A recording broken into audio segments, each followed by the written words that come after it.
Welcome.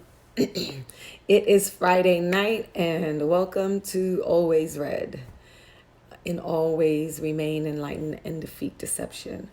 It's Friday, like I said, and on Fridays I try and keep it short and sweet, but I want to make sure you got your night right before you say goodnight.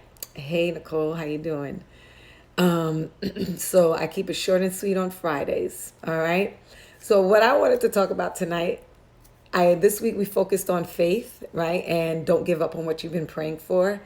And I have the scripture that I thought was cool. But first, did you see the movie Harriet, about Harriet Tubman? It's on Netflix. Is it on Netflix? It is on Netflix? No. Oh, I don't want to tell you how I saw it. If it's not on Netflix, don't say nothing, Nicole. It might have been on a Fire Stick or something, but I ain't say that out loud. But the movie is the bomb diggity, okay? And the reason why it's so cool is because, hey, Mr. Davis, I'm gonna say, hey, Mr. Davis. If you, I was asking about if you guys had a chance to see Harriet, okay? Harriet is the bomb diggity, all right? If you didn't see that movie, see it. And the reason why it speaks to you in so many different levels. That movie speaks to you in so many different levels.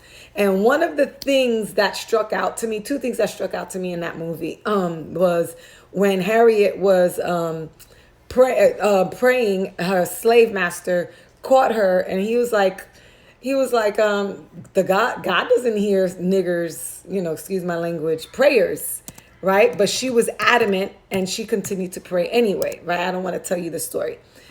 So then she continues on, and if you know, Harriet Tubman was one of the main people to help people find freedom, right? Get them to freedom. And the cool thing about it was she was told more than once she couldn't do it, right? She was told more than once that she couldn't do it alone. Like, you can't do that by yourself, or you can't do it. You understand? Not only that, she had a medical condition, all right? So I don't know if you know the history of Harriet, but she had a medical condition. She's a female. She was a tiny old thing. And here she is trying to find freedom, and she escaped on her own without a posse, without a group of people, okay? That was number one. So Harriet escapes without anyone.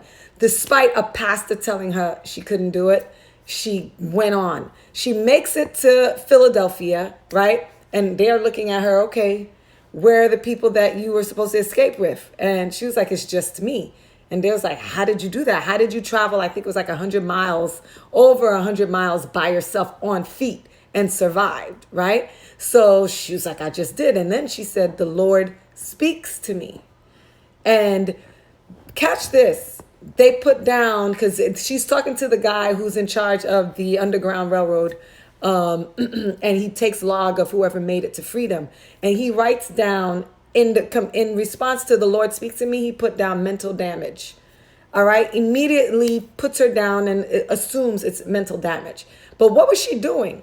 She said the Lord speaks to her, right? She was following her gut. She was following that intuition.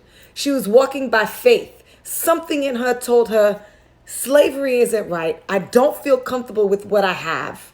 I'm going to run for freedom, right? And she made it. She didn't pay attention to the mountains, or, like I was saying, the pharaohs, or all the naysayers saying you can't do that.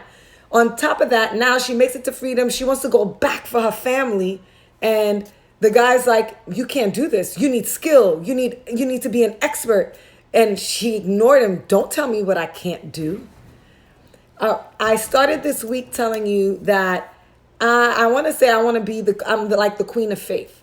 Don't tell me what I can't do. Don't let people tell you what you cannot do.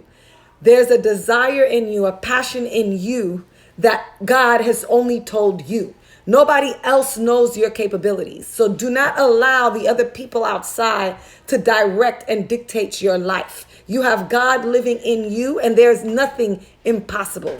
Okay? Absolutely nothing. And imagine if Harriet would have listened to the people telling her, you can't do that. You're a tiny little thing.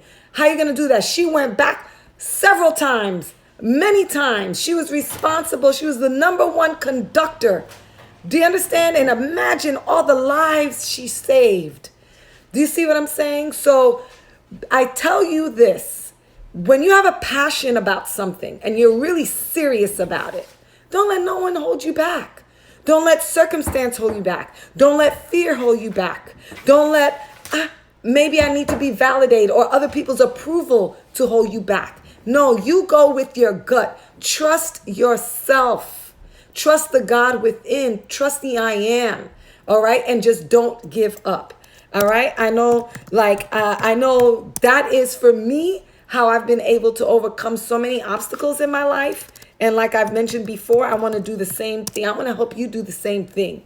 I'm not no special than you or anything like that. These are things that I've just learned to trust my gut. Walking by faith, forgetting what you can see, walking by faith and not by sight, getting out of the cycle of waiting and depending on other people to move you along, waiting on other people to validate who you are. If you do that, you will remain stuck. You'll never step out of the boat into the blue waters.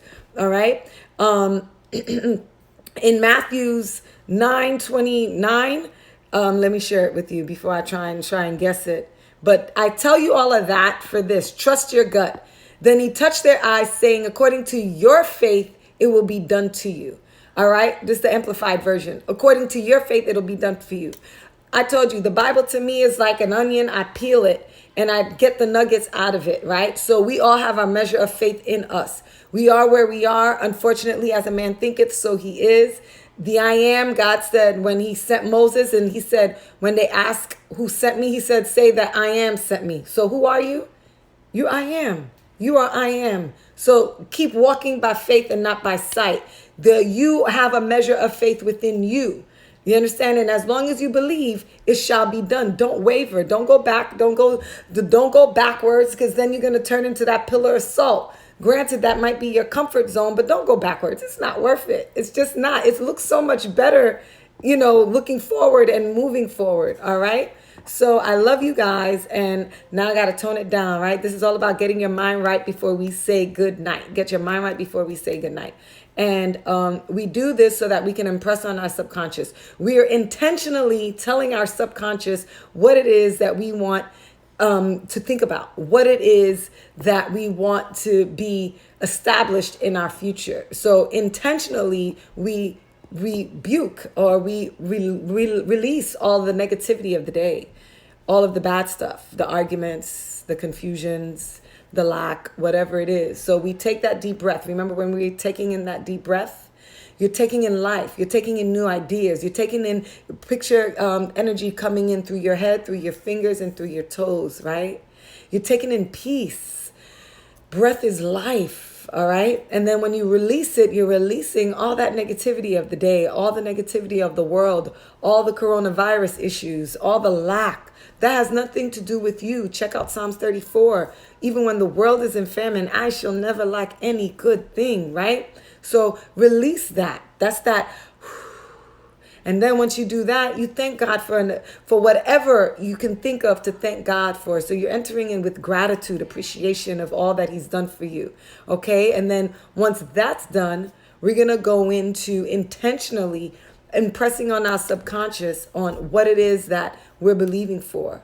We're telling God, I'm believing for this house, and this is how I see my house.